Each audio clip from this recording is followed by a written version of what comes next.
PFAS are so common in the environment, present in everything from clothing to electronics, that health experts say it's probably impossible to completely prevent exposure. Because of their widespread use and their persistence in the environment, many PFAS are found in the blood of people and animals all over the world and are present at low levels in a variety of food products and in the environment. So in this video, we're going to discuss forever chemicals, PFAS, and your health. The video is going to be amazing, so make sure you stick to the end.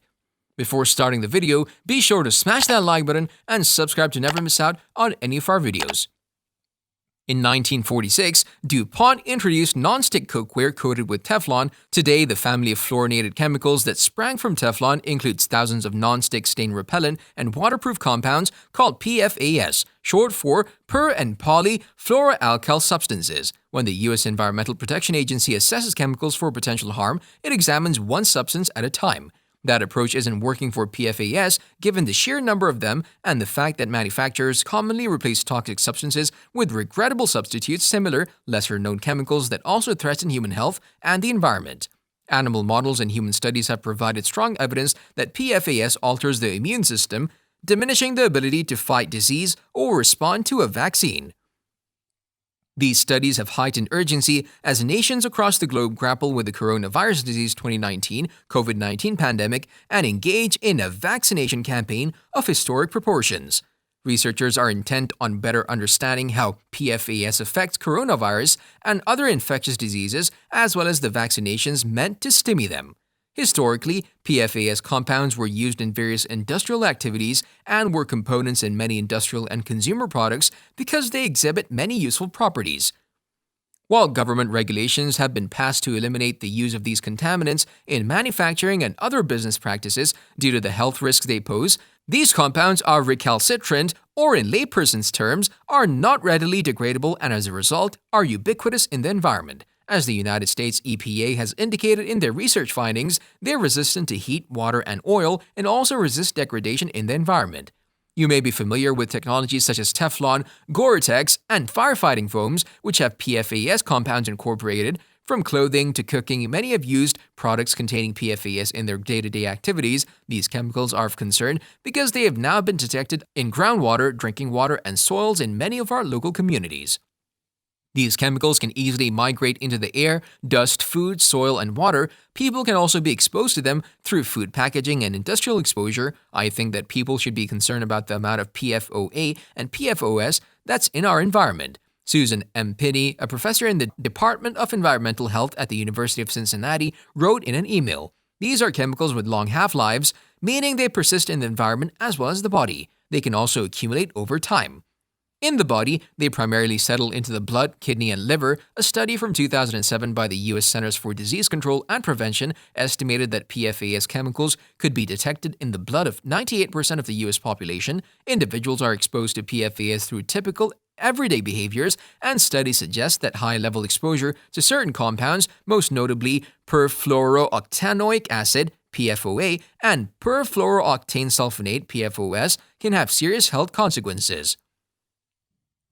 Frequently cited human outcomes include heightened cholesterol levels, changes in liver enzymes, increased risk of high blood pressure or preeclampsia in pregnant women, decreased immune response to vaccinations in very young children, and increased risk of kidney or testicular cancer. In many respects, health-related research on PFAS is still in its infancy as scientists around the globe are striving to learn more about the health effects of exposures to mixtures of different PFAS. A class action lawsuit brought this issue to national attention in 2005. Workers at Parkersburg, West Virginia DuPont plant joined with local residents to sue the company for releasing millions of pounds of one of these chemicals, known as PFOA, into the air and the Ohio River. Lawyers discovered that the company had known as far back as 1961 that PFOA could harm the liver. The suit was ultimately settled in 2017 for $670 million after an 8-year study of tens of thousands of people who had been exposed. Based on multiple scientific studies, concluded that there was a probable link between exposure to PFOA and 6 categories of diseases: diagnosed high cholesterol, ulcerative colitis, thyroid disease, testicular cancer, kidney cancer, and pregnancy-induced hypertension. Over the past 2 decades, hundreds of peer-reviewed scientific papers have shown that many PFAS are not only toxic, they also don't fully break down in the environment and have accumulated in the bodies of people and animals around the world. Some studies have detected PFAS in 99% of people tested, others have found PFAS in wildlife, including polar bears, dolphins, and seals. The EPA has known about the hazards of PFAS at least since 1998, when 3M provided studies that led to the withdrawal of the Scotchgard chemical from the market.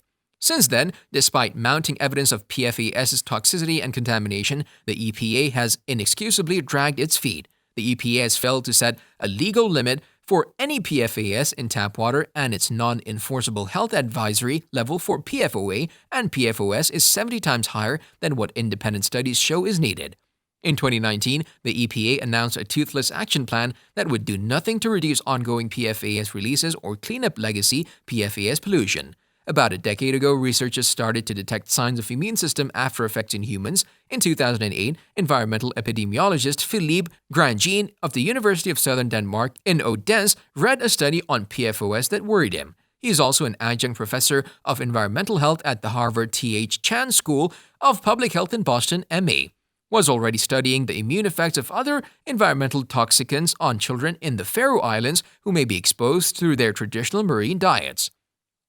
He knew that this community could also be exposed to PFAS through seafood. Using previously collected blood serum samples, Grandjean tracked PFAS levels from birth in nearly 600 children born between 1997 and 2000. As well as the children's antibodies against tetanus and diphtheria, the children had all been vaccinated against these diseases and should have had sufficient antibodies for protection.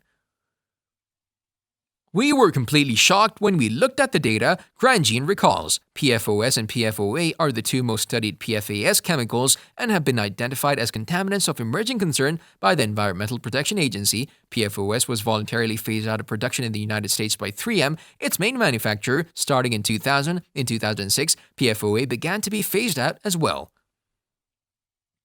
PFOA and PFOS are no longer manufactured or imported in the United States, but similar replacement chemicals for PFOA and PFOS such as Gen X may be just as persistent, Pinney said. In November 2016, the EPA released a non-enforceable lifetime health advisory that limited combined PFOA and PFOS exposure to just 0.07 parts per billion in drinking water. In May, then EPA Administrator Scott Pruitt announced the initiation of a PFAS action plan to eradicate PFOA and PFOS from drinking water. His four-step plan included initiating steps toward establishing an enforceable maximum contaminant standard for the two chemicals and regulating them as a hazardous substance. Current acting EPA Administrator Andrew Wheeler is expected to announce finalized details of the plan. Water safety stakeholders are facing increased pressure to lasso and control forever chemicals in public water supplies. The challenges confronting them are many, oftentimes necessitating the assistance of outside experts and professionals to help them achieve their goals. Whether selecting the appropriate PFAS treatment technology, partnering with an able analytical testing provider, or gaining insights on complex guidelines and recommendations, it's essential for stakeholders to perform thorough due diligence on potential partners. According to the environmental advocacy group, Environmental Working Group, more than 1,500 drinking water systems that serve nearly 110 million Americans may be contaminated with chemicals. They're resistant to most conventional chemical and microbial cleanup technologies, but drinking water can be effectively treated with activated carbon filtration. PFAS are manifest in the air we breathe, the soil in which we harvest our crops, and the water we drink. The ubiquitous presence of forever chemicals in the environment and their damaging effects on human health make it difficult to grasp how the U.S. government has not enacted sweeping federal legislation to address the ongoing PFAS crisis in the country. Let us know your opinion in the comment section below. This was all for today. Hope you liked the video. Don't forget to subscribe to our YouTube channel. Stay safe, and we'll be back soon with another video.